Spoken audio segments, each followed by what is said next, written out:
Kelompok organisasi Papua Merdeka kembali berulah di Kabupaten Intan Jaya, Papua Tengah. Rabu 23 Juli 2025 pagi, anggota OPM melakukan tembakan di area sekitar Bandara Bilorai. Aksi tersebut diduga dilakukan oleh kelompok OPM pimpinan Karel Tipagau yang merupakan Komandan Pos Kodam Intan Jaya.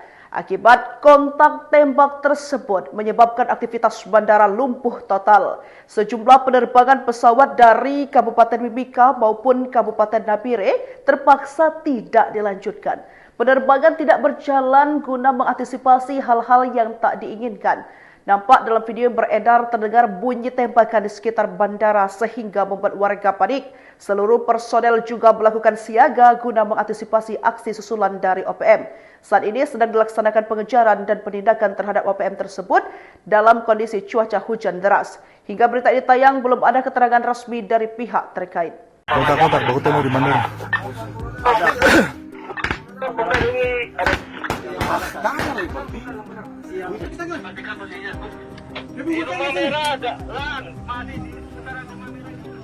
Aksi tersebut merupakan bentuk balas dendam. Aksi gangguan keamanan kembali terjadi di Bandara Bilogai Sugapa, Intan Jaya.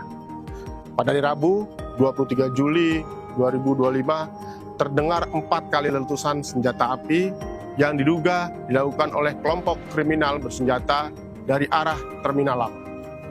Meski tidak menimbulkan korban jiwa, aparat gabungan dari Kopasgat TNI AU, Satgas Operasi Damai Karten, dan Polres Intan Jaya langsung merespon dengan sigap melakukan pengejaran terhadap para pelaku yang diduga kuat sebagai anggota kelompok kriminal bersenjata dan melarikan diri ke arah Kaliwabu dan masuk ke kawasan hutan dengan membawa senjata api.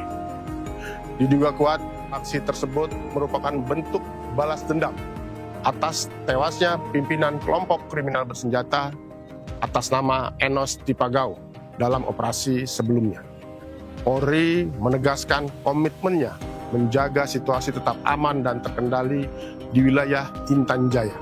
Aparat tetap disiagakan dan langkah antisipasi terus dilakukan. Masyarakat diminta untuk tetap tenang, meningkatkan kewaspadaan dan segera melaporkan aktivitas mencurigakan. Bersama kita jaga kedamaian dan kehormatan tanah Papua. Demikian informasi yang dapat kami sampaikan. Terima kasih.